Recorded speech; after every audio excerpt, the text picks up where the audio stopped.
quero retomar a nossa conversa lá de março, fevereiro, março. A gente parou e aí a gente vai retomar aqui.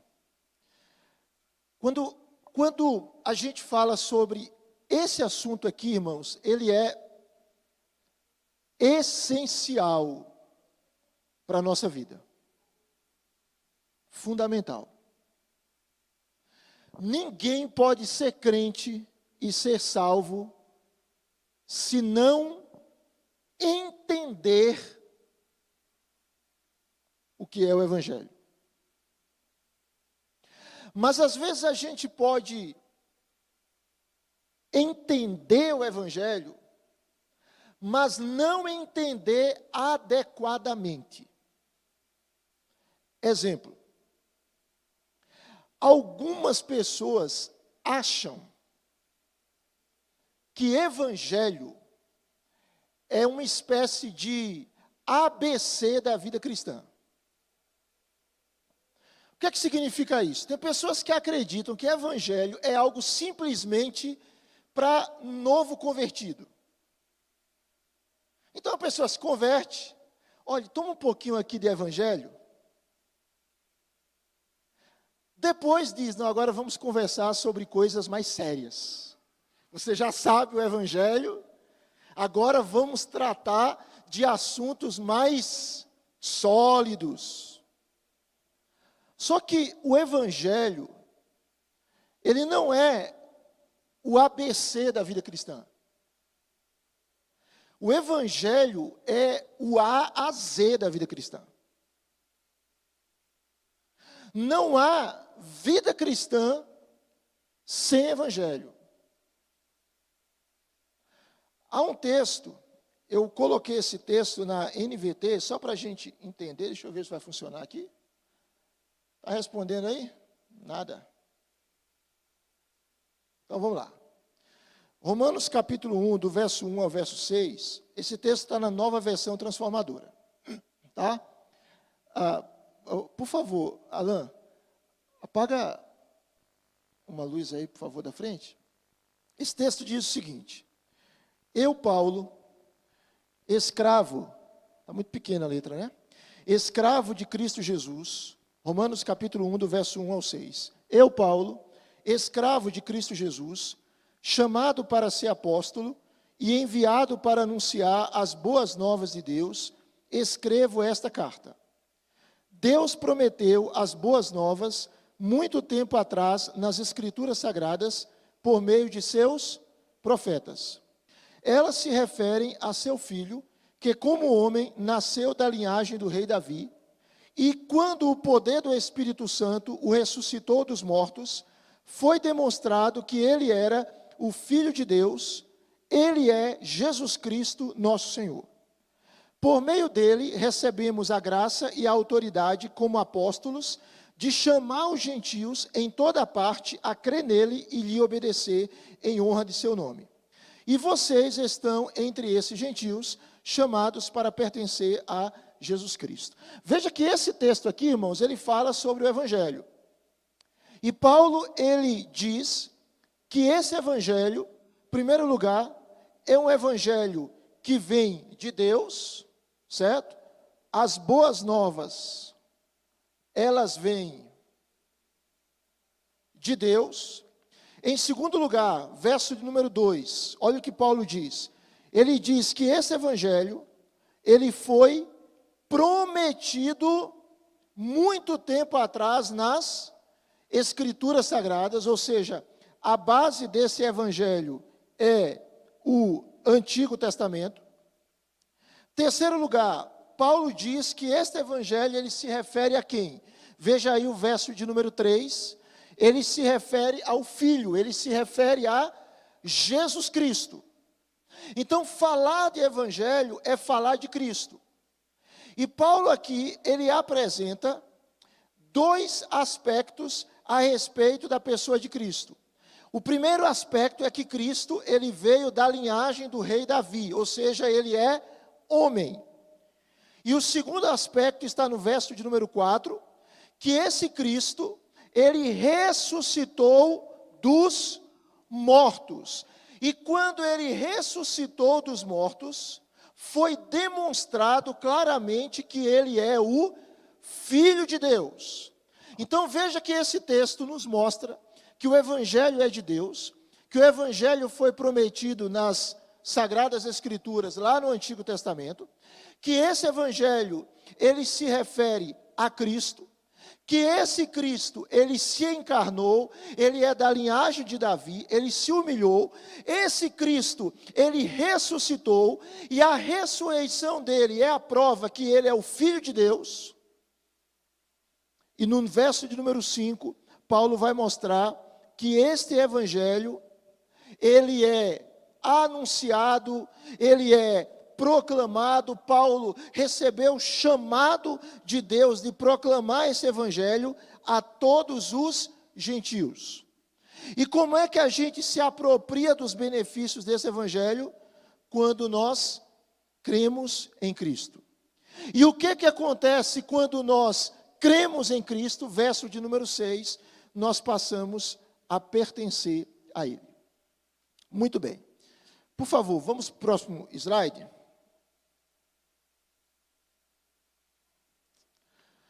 Está dando para ver mais ou menos, irmãos?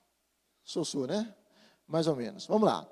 O que nós queremos dizer com o Evangelho? Esse é o momento de aula, então se você quiser perguntar, tirar dúvida, pode fazer, tá certo? Nem tudo o que está na Bíblia pode ser considerado Evangelho. Mas toda doutrina bíblica, ela vai nos servir de base para que a gente entenda o Evangelho. Vamos seguir. O que é o Evangelho? O Evangelho é uma mensagem sobre como nós fomos resgatados de um perigo. Você já viveu uma situação perigosa? Um quadro que podia lhe levar à morte? Espiritualmente, nós estávamos nessa situação. Nós estávamos mortos espiritualmente e caminhando para o inferno. Ou seja, não há situação pior do que essa. E qual é a mensagem do Evangelho? A mensagem do Evangelho é sobre como nós podemos ser resgatados de um perigo. Vamos seguir. Esse próprio termo Evangelho, ele tem um sentido. Ele se refere a algo que aconteceu na história e que é capaz de mudar a nossa existência. Existem notícias que mudam a nossa vida, não tem? Para melhor ou para pior. Existem histórias que elas nos transformam para o bem e algumas pessoas se transformam para o mal. Existem pessoas que são impactadas com uma notícia, sei lá, com uma tragédia, com a perda de alguém e elas não se recuperam. Ou elas terminam um relacionamento e elas não conseguem se reestruturar. E isso é terrível. Mas existem aquelas notícias que chegam a nós e elas nos impactam. E o Evangelho é a melhor notícia que pode chegar a mim e a você. Vamos imaginar uma situação. Uma situação de que algum de nós está sentindo algo. Está sentindo alguma coisa. E nós vamos para o médico e o médico apresenta o diagnóstico. Você tem isso. E o caso é muito grave. Mas, ao mesmo tempo, ele dá uma notícia. E a notícia é: você tem 100% de possibilidade de cura se você fizer tal tratamento. E aí a gente se submete àquele tratamento. e nós somos completamente curados. Não é uma felicidade enorme? Não é? Só que aquela cura, ela vai nos dar uma expectativa de mais, dependendo da nossa idade, de mais 10 anos, expectativa.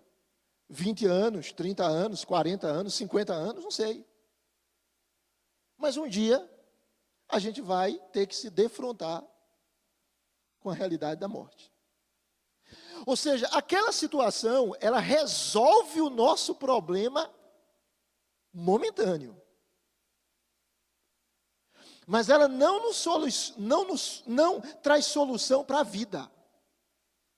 Ela traz solução para aquela situação. O Evangelho não. O Evangelho, ele traz solução para a nossa vida aqui e para a nossa vida pós-morte. Você está entendendo? Então, não há notícia melhor do que essa. Evangelho é isso, são boas notícias. Vamos seguir mais um pouco. Veja bem, quando você pensa em Evangelho, o Evangelho, ele é uma boa notícia. Ele não é um bom conselho. O Evangelho não é um conselho de Deus. Veja, quando a gente pensa vou pensar, por exemplo, em presbitério. Presbitério é um concílio da igreja presbiteriana. A gente trabalha muito com documento. Ontem mesmo a gente teve reunião do presbitério, os pastores estavam e o nosso representante, presbítero Barbosa. É sempre um presbítero que representa a igreja. E é comum no presbitério a gente ter os documentos.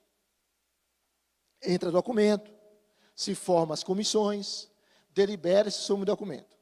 E existem alguns verbos que são muito usados. Por exemplo, o considerar, considerando o quê? E aí a gente apresenta aquelas N considerações. Um outro verbo que se usa é recomenda-se. Mas existe um outro chamado determina-se. Há uma diferença entre recomendar e determinar. Recomendação é algo que a pessoa pode acolher ou dizer não. Determinação não. Determinação, cumpra-se. Ponto. Se não se cumprir, é uma atitude de insubmissão a uma autoridade. Determinou-se, cumpriu-se. Quando a gente pensa em evangelho, evangelho não é um conselho que Deus está dando a gente. Se você quiser, você faz. Se você não quiser, você não faz. A vida é sua. Não é isso. O evangelho, ele é uma notícia, ele é um anúncio, mas ele não é fundamentalmente um modo de vida. O evangelho não é algo que a gente faz. É algo que foi feito por nós e que nós devemos responder a ele. Ou nós respondemos a mensagem do evangelho a aceitando, ou nós a rejeitamos. E quando uma pessoa não aceita, mesmo que ela não verbalize isso, ela já está rejeitando. Então, o que o termo evangelho ele proclama? Ele é o anúncio de algo bom que aconteceu, de uma boa notícia que Deus está nos dando, e essa boa notícia, ela é suficiente para nos resgatar e nos libertar do maior de todos os perigos, e nos libertar para sempre. Não é aquela coisa que ele nos liberta, mas a qualquer momento a gente cai no buraco de novo. Não é o seguro de vida, é interessante seguro de vida, né? Quem pode fazer, faz seguro de vida. É bom, é útil, não é? Mas é aquela coisa que você tem que estar renovando Todo ano. Né? E, na verdade, ele não segura a sua vida. Ele não segura a sua vida. Se você morrer, ele vai dar um suporte financeiro para a sua família. Muito bom. Né? Bom. Mas ele não consegue resolver todos os seus problemas. E tem que estar renovando. O seguro de carro, ótimo, né? Muito bom. Mas ele não impede que o seu carro seja roubado ou sofra um acidente. Mas se acontecer, você vai ter lá o suporte. Mas tem que ser renovado todo ano. O evangelho não. Veja como o evangelho é incomparável. É uma boa notícia que faz diferença para nós hoje e daqui a 100 anos. Hoje e daqui a 200 anos. Hoje e quando a gente estiver na eternidade. E quando a gente estiver na eternidade, a gente não conta mais. Né? Na eternidade não vai ter mais anos. Não vai ter mais ontem, hoje e amanhã. Não vai ter mais semana que vem. Quando a gente entrar na eternidade, a gente vai viver um eterno presente, entre aspas. A cronologia acabou. Porque Deus criou a cronologia para a gente. Deus criou o tempo para a gente. Mas Deus está acima do tempo. Então, quando a gente estiver na eternidade, esse conceito de tempo não existe mais. Então, o Evangelho anuncia isso, que Deus nos libertou de um perigo. Vamos seguir mais um pouco? Veja bem, quando a gente chega no Novo Testamento, existem algumas palavras gregas para evangelho, né? Euangelion, que significa boas novas, euangelizo, que significa proclamar as boas novas, e euangelisteis, que significa aquele que proclama as boas novas. Essas três expressões, elas aparecem 133 vezes. Ou seja, se Deus fala algo 133 vezes, é porque a gente precisa prestar atenção nisso. Um estudioso fantástico chamado J. Carson teve aqui em Campina Grande, há alguns anos atrás, né, na consciência cristã. Ele diz o seguinte: visto que o Evangelho é notícia, boa notícia, ele deve ser o quê? Anunciado. É isso que se faz com boas notícias. Então veja, se o Evangelho é uma boa notícia, essa notícia ela precisa ser proclamada. É isso que a gente faz com boa notícia. Então você passou no vestibular, passou no bendito Enem, vai casar, engravidou, sei lá, recebeu uma promoção no emprego, foi curado de uma enfermidade, estava com medo de ter uma determinada doença, e aí foi o médico, e o médico disse: você está bem, fique tranquilo, não é essa doença. Notícias boas, o que a gente faz? A gente anuncia. E por melhor que seja a notícia que nós recebamos, o Evangelho é infinitamente melhor do que qualquer notícia. Então esse Evangelho, ele precisa ser anunciado. Seguindo, o Evangelho é uma boa notícia, não um bom conselho. E o Evangelho é uma boa notícia que anuncia que nós fomos resgatados ou salvos. Você vai começar a evangelizar uma pessoa, e aí você diz para ela: você é salvo? Se ela tiver um mínimo compreensão bíblica, ela vai lhe dar uma resposta. Vai dizer: eu acho que sim, ou eu acho que não, sim ou não, ou vai dizer: só Deus sabe. Se ela não tiver nenhuma compreensão, talvez ela pergunte: salvo de quê?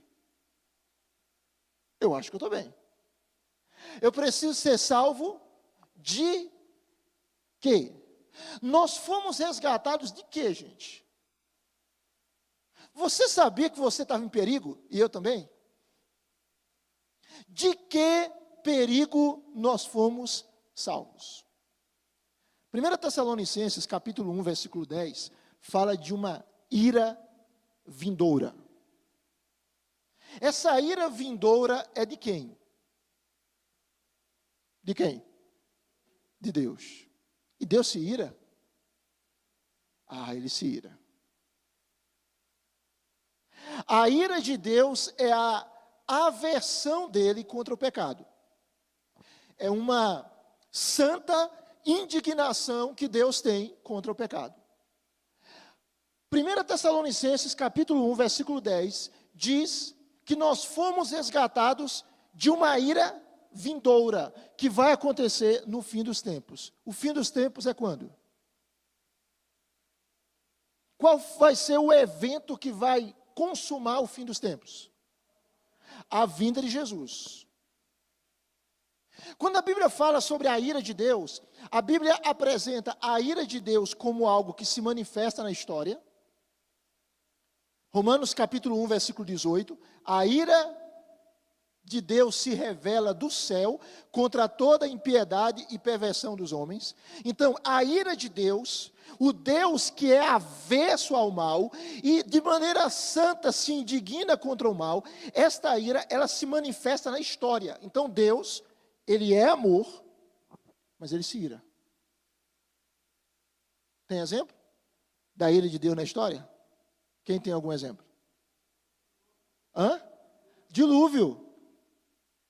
A maldade se multiplicou e Deus disse, ele não disse isso, né? Estou usando a minha linguagem, basta. Chega. Eu vou destruir a humanidade e eu vou reconstruir uma nova humanidade. Sodoma e Gomorra. O que mais? O cativeiro do povo de Deus. Só que há uma diferença entre o Deus que pune e o Deus que disciplina. Qual é a diferença? Qual é a diferença, por exemplo? Eu peco. E Deus vai lidar com o meu pecado. Certo? E Deus vai lidar comigo. E eu vou lidar com ele. E que ele tenha misericórdia de mim. Um ímpio peca. E Deus também vai lidar com ele. Mas qual é a diferença? Oi? Eu sou disciplinado porque eu sou filho. Então o que é que Deus vai fazer com a gente? Ele vai disciplinar a gente. Às vezes vai doer. Normalmente dói. E a gente vai sofrer. Mas qual é o objetivo? Quando você disciplina o seu filho, qual é o objetivo? É escorraçá-lo de casa? É ensiná-lo, é trazê-lo para perto de você. É corrigi-lo, é restaurá-lo. Quando a gente pensa sobre, então você tem a ira de Deus no cativeiro babilônico, disciplinando o povo dele. Mas você tem a ira de Deus em Sodoma e Gomorra, a ira de Deus no contexto do dilúvio, punindo pecadores.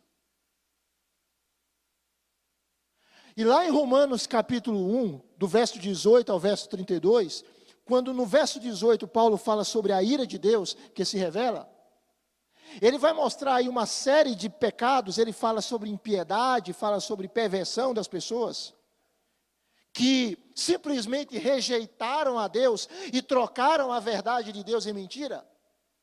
E como foi que a ira de Deus se manifestou e tem se manifestado na história presente, de acordo com Romanos capítulo 1. Se você ler o verso 24, o verso 26 e o verso 28, está lá, Deus os entregou.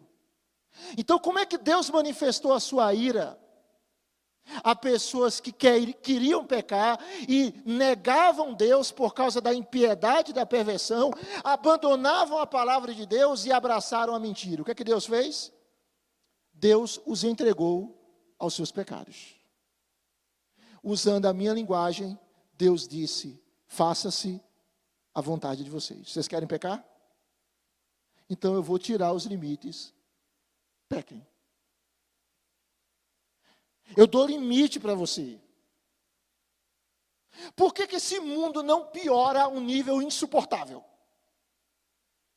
É por causa de algo que a teologia chama de graça comum. Existe a graça salvadora que Deus destina aos seus filhos. E existe a graça comum, que é aquela pela qual Deus capacita pessoas que não são crentes para que elas façam coisas boas. Você não conhece gente assim, não é crente, mas é um cara muito bom na profissão dele? Não é crente, mas é muito competente?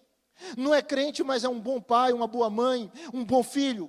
Não é crente, mas é aquele cara, gente boa. O que é aquilo? É a graça comum. Não é uma graça salvadora, mas é Deus abençoando aquele homem, mesmo sem ele conhecer a Deus. E por causa da graça comum, Deus restringe o pecado. O que acontece na manifestação da ira de Deus? Deus entrega pessoas a elas mesmas. Deus as entrega aos seus próprios pecados. Vá ler Romanos capítulo 1, do verso 18 em diante, aí você vai ver a lista de pecados. Idolatria, imoralidade, etc, etc, etc. Mas vai haver um dia em que esta ira será uma ira definitiva e que Deus vai lançar pessoas que rejeitaram o Evangelho, Deus irá lançá-las ao inferno. Por quê? Porque elas mereceram isso. Esse vai ser o dia da ira. O dia D. O dia que vai ser separado quem é de quem não é. O crente do descrente, o joio do trigo. É o dia em que as coisas virão às claras. Está entendendo? É o dia em que tudo que foi feito na escuridão será exposto. Esse é o dia. É o grande dia. E nesse dia, Deus vai manifestar a sua ira. Por causa do Evangelho, nós somos resgatados da ira vindoura. E essa ira não é uma força impessoal. Essa ira é a ira do Deus Santo, Santo, Santo. O Evangelho proclama, então, que nós somos resgatados dessa ira. Por quê, irmãos? Até aí, tudo tranquilo? Alguma pergunta? Dúvida? Tranquilo? Todo mundo entendeu? Muito bem. O que aconteceu? O nosso relacionamento com Deus, ele foi rompido. Por que ele foi rompido? Por causa do pecado. Todos nós temos problemas, né? Alguns mais, outros menos. Mas a causa matriz do nosso problema é esse. A nossa relação com Deus, ela foi rompida. Então, a ira de Deus, por causa do pecado humano, é o maior problema da condição humana. O homem pecou. O homem ofendeu o Deus Santo e Deus está indignado com isso. Vamos imaginar o seguinte. Algumas pessoas têm um conceito muito errado sobre o Deus que é amor. Acham que o fato de Deus ser amor vai implicar que ele vai ser um Deus bonachão, permissivo, que não disciplina.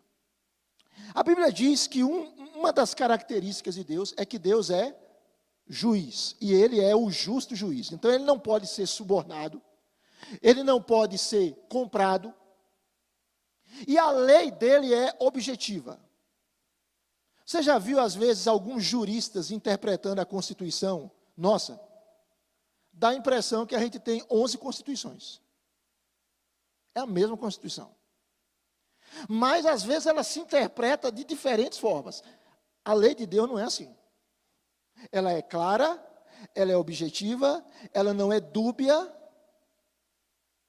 Mas vamos imaginar que um juiz, há alguém que cometeu um grave crime e ele merece ser punido e aquele juiz simplesmente o absolve. Você diria que aquele juiz é um bom juiz?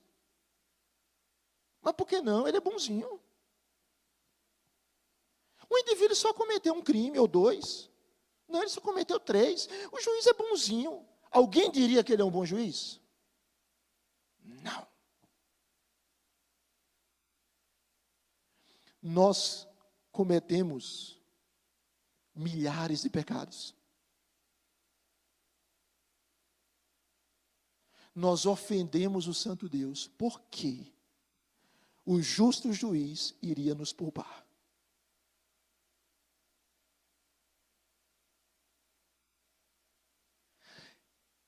Por que ele nos poupa? Ele nos poupa por causa do Evangelho. Ele nos poupa por causa do que Jesus fez. O que aconteceu em Êxodo? A última praga no Egito, qual foi? A morte dos primogênitos. Quais foram os primogênitos que morreram? Dos egípcios. E por que os hebreus não morreram? É porque eles eram melhores que os egípcios? Eles não morreram por quê? Por causa do sangue do cordeiro, que foi colocado onde? Nas portas. Muito bem. Mas era o quê? Porque aquele sangue assim era um sangue especial demais, era um sangue ungido, era um sangue mais poderoso que o anjo destruidor que vinha exterminar os primogênitos. Por que eles foram poupados? Porque aquele sangue, ele representava um outro sangue. Tá? Ele representava o sangue do Cordeiro de Deus, o Cordeiro de Deus, não um cordeiro, o Cordeiro de Deus que tira o pecado do mundo, Jesus Cristo. Aquele que João Batista viu e diz: esse é o Cordeiro de Deus. Eis o Cordeiro de Deus que tira o pecado do mundo. Então, os hebreus só foram poupados por causa do sangue do Cordeiro, mas porque aquele sangue daqueles cordeiros simbolizavam, representavam, tipificavam, apontavam o sangue de alguém que viria a morrer em favor deles, o sangue de Jesus. Por que nós somos poupados da ira de Deus, sabendo nós que somos pecadores, que teologicamente falando, nós não somos bonzinhos? Ninguém é bonzinho, biblicamente falando. Deus nos poupa por causa do sangue de Jesus. O que aconteceu? Por causa do pecado humano, a maldição de Deus recai sobre toda a criação. A gente vive em uma terra amaldiçoada. E esse pecado, ele distorceu as nossas relações. Vamos caminhar. Veja bem, o Evangelho é uma boa notícia que anuncia que nós fomos resgatados ou salvos. Nós, por causa do nosso pecado, nos separamos de Deus. Já falei isso para vocês. Só que, porque Deus é a fonte da vida, quando eu me separo de Deus, a minha vida desmantela. Você já teve a experiência de pega uma camisa de botão? Eu já vivi isso mais de uma vez. E aí você começa, está com pressa e vai vestir a camisa. Quando você chega no último botão, ou pelo menos o último que você vai usar, você olha que tem alguma coisa errada. Está sobrando botão e está faltando um orifício. O que aconteceu? E aí você olha de novo a camisa e você percebe que você saltou. Você pulou um orifício. Né? Um botão foi colocado no lugar errado. E porque aquele botão foi colocado no lugar errado, todo o resto também foi colocado no lugar errado. Ou seja, aquele erro inicial prejudicou todo o processo de abotoamento da camisa. O pecado, ele fez isso. ele caotizou a vida da gente. Por isso que ele não é inocente nem simples. A queda trouxe ruína. Então, o que aconteceu? Nós nos separamos de Deus. E por estarmos separados de Deus, afastados de Deus, porque Deus é santo e Ele abomina o pecado, isso gerou problemas em nós. Primeiro, isso gerou problemas psicológicos. Nós estamos vivendo em pandemia, né? E é impressionante como os problemas psicológicos que já aconteciam, eles cresceram. Vai conversar com os psicólogos. É depressão, ansiedade e pânico. É a tríade. Depressão, ansiedade, pânico. Por que a humanidade tem problemas psicológicos, emocionais? Qual é a origem disso? A origem disso é a queda. Gênesis capítulo 3, versículo 10, nos mostra que o homem, por causa do pecado, ele sentiu o quê? Ele sentiu vergonha e ele sentiu medo. Ele descobriu que estava nu. Ele percebeu que estava nu. E aí ele tentou cobrir a nudez dele com folhas de figueira. E se você olhar o verso de número 10, é muito claro quando Adão diz para Deus: eu ouvi a tua voz no jardim e eu tive o quê? Medo. Mas Adão não tinha medo. Por que agora ele tem medo? Olha, isso significa que daqui a pouco você vai embora. Por que agora ele tem medo? Ele tem medo porque ele pecou. O texto diz: eu tive medo e eu me escondi.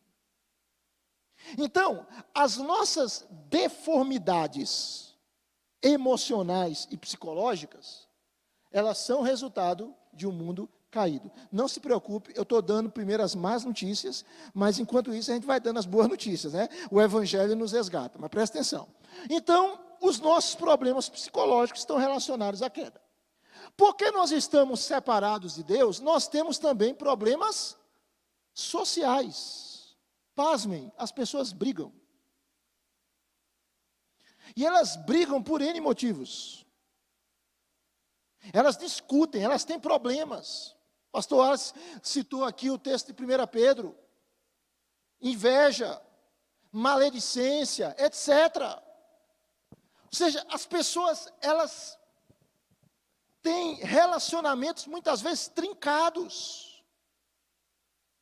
Hoje à noite eu vou trabalhar sobre graça recebida e graça oferecida. Se nós dizemos que recebemos a graça, nós temos que oferecer a graça. Se nós dissemos que fomos perdoados, nós temos que perdoar. Hoje à noite a gente fala sobre isso. Mas veja, o texto vai nos mostrar aqui que homens e mulheres começam a ter problema. Todo mundo conhece esse texto. Simplesmente, aquela mulher linda que Deus deu a Adão, agora era a causa do problema de Adão. Ah, Senhor, o Senhor me deu essa mulher. Ah, Deus, também com uma mulher dessa? Foi o Senhor que me deu essa mulher. Ela me deu do fruto desta árvore e eu comi. Mas se você perceber antes, homem e mulher estavam nus, eles não se envergonhavam, mas depois da queda, eles sentiram a necessidade de se vestir. O pecado entrou, a vergonha chegou, e o homem agora se veste. E a mulher se veste. Por quê? Porque qual é o objetivo da vestimenta, gente? Qual é o objetivo da veste? O objetivo mais básico da veste é cobrir. Então, quando você vê uma veste que ela não cobre, o objetivo dela é mais mostrar do que cobrir, tem coisa errada na veste e muito provavelmente no coração de quem veste. Porque o objetivo da veste é cobrir e não mostrar. Está entendendo? Então é esse o objetivo, por isso que a Bíblia fala sobre se vestir com modéstia, com bom senso, com decência. Então, o texto vai nos mostrar que Adão e Eva precisam se vestir, e o texto vai nos mostrar que há um afastamento do homem em relação à sua mulher. Se você notar aí, por favor, olha aí na sua Bíblia, rapidinho. Gênesis capítulo 3, versículo de número 16. Deus diz para a mulher que vai aumentar o sofrimento da sua gravidez, ela vai dar à luz filhos com dor, e o desejo, o seu desejo será para o seu marido, e ele a governará, ou seja, a guerra do sexo. Quem manda nessa casa? Não, eu mando, não, você que manda. Não, sou eu que mando, não, é você que manda. Mande, não, quem manda sou eu. E aí começa aquele conflito de poder para ver quem manda naquele negócio. E o homem não entende liderança e ele acha que liderança é impor a posição dele. E a mulher diz, eu não vou deixar marido mandar em mim, e começa a confusão. Porque eles não estão entendendo o que é que a Bíblia fala quando aborda a relação entre marido e mulher. Por que há esses problemas relacionais? Por causa da queda. E aí nós temos aquilo que eu comentei, a transferência de culpa no diálogo deles com Deus. Adão, covardemente, de maneira omissa, porque ele deveria ter protegido a mulher dele. Homens, protejam as suas mulheres. Tá? Pastoreie o coração delas. É essa a função nossa também. Sonde como elas estão. E juntos peçam a Deus misericórdia. Adão não protegeu a mulher comeu do fruto, deu para ele comeu, e depois ele disse para Deus, a mulher que me deste para estar comigo, Gênesis 3:12, ela me deu da árvore e eu a comi. Então você tem o homem separado de Deus, e porque o homem está separado de Deus, ele está separado dele mesmo. Ele tem problemas emocionais, porque ele foi separado de Deus, ele tem problemas interpessoais. E pelo homem estar separado de Deus, ele tem problema com a natureza. O último ponto aí, o último parágrafo, ele tem problema com a natureza. O que é que nós experimentamos? Nós experimentamos sofrimento, trabalho árduo, degeneração física e morte. A natureza, por causa da queda, por causa do pecado dos nossos primeiros pais, ela deixou de ser a nossa aliada. Presta atenção. Quem lida aqui com a agricultura, para você colher milho, feijão, você tem que plantar. Mas para você colher espinho e mato, você não precisa plantar. Ele vem. Você não precisa dizer, praga, venha até mim. Ela vem. Está lá. E aí tem que usar os venenos para matar. Então você tem um homem em conflito com a natureza, e aí você percebe, irmãos, o que aconteceu. Veja bem, o homem, ele precisa cuidar da natureza, sim ou não? Sim ou não? Sim. Mas ele pode utilizar da natureza para o seu próprio benefício, sim ou não? Sim. Gênesis capítulo 2, versículo 15, o Senhor diz para o homem, cultive e o quê? E guarde. Está aí o jardim, cultive e guarde. E aí você vive em alguns extremos. O primeiro extremo é explorar a natureza de maneira insensata. Ser um destruidor da natureza só pelo lucro. Não se importar em nada com a natureza. O cristão se importa com a natureza. Mas o cristão, ele não é um partido verde da vida. Ele não é aquele indivíduo que diz, isso não pode tocar, isso não pode mexer, isso não pode, isso não pode, isso não pode, isso não pode, porque nós precisamos preservar a mãe natureza. Primeiro, onde é que a natureza é mãe? E segundo, se nós podemos usar a natureza de maneira responsável para o benefício do homem e da sociedade, por que não usar? Você está entendendo? O indivíduo ele está morrendo de fome. Ele está passando necessidade, mas essa plantinha aqui não pode tocar, e o indivíduo morre. Há a possibilidade de um desenvolvimento sustentável, com cuidado com a natureza. Não, mas não toque não, porque a gente tem que preservar isso tudo. Gente, tem alguma coisa errada no coração nosso.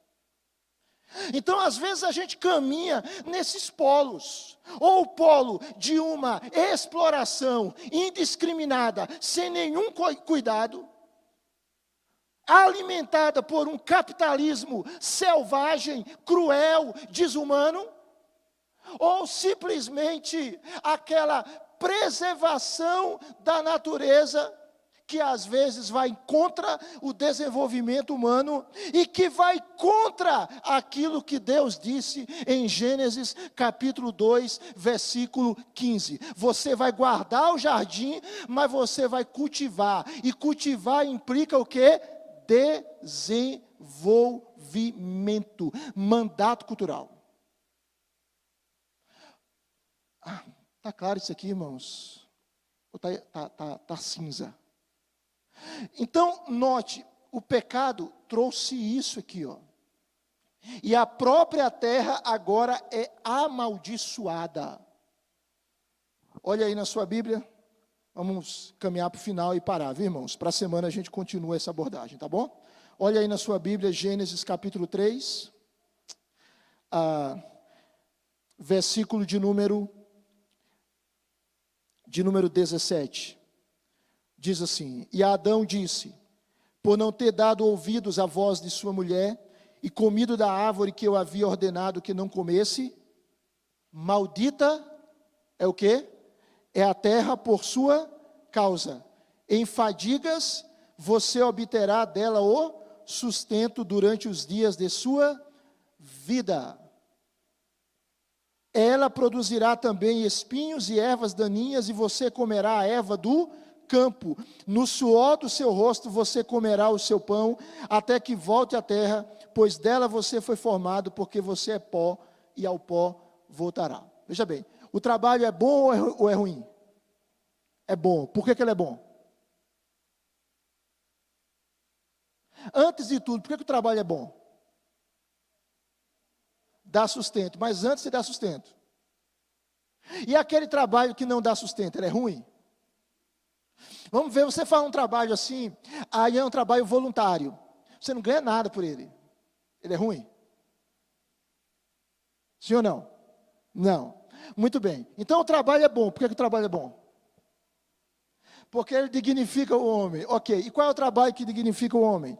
Nós somos acostumados a pensar no valor do trabalho pelo diploma. Já percebeu isso? Hã? Já percebeu que tem muitas pessoas que escolhem determinado trabalho, não é porque se sentem vocacionadas, mas porque aqui dá dinheiro? Já percebeu que às vezes as pessoas relacionam o valor do trabalho ao diploma? Já viu isso?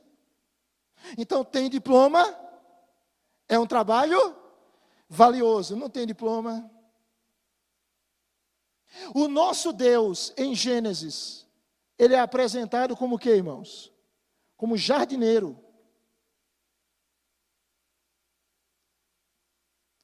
E mais o quê?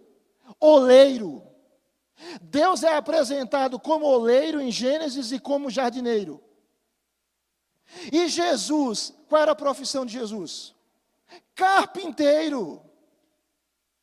Então eu preciso entender o trabalho em termos da vocação dele. Seja ele um trabalho com uma realidade acadêmica profunda ou não. Está entendendo? Então, qual é o valor do trabalho? O valor do trabalho está no fato de que o trabalho foi criado por Deus.